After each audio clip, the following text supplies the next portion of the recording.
Hi guys, in this video, I'm going to show you how to make a particular video private on TikTok. So if you have a particular video on your TikTok account that you want to make private, all you have to do is to head over to the video and then head over to the three dots at the bottom of the page and click on that.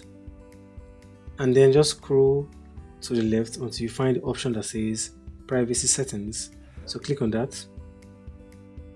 And then just at the top there, you can see an option that says who can watch this video.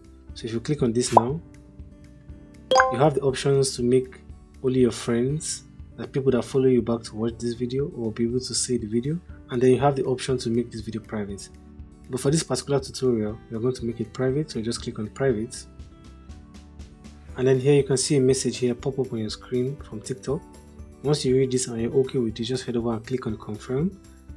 And then this video will be made private and only you can see the video. Okay guys, that's all for this quick and easy tutorial. If you found the video helpful, please give the video a like. Hope to see you guys in the next one. Have a wonderful day.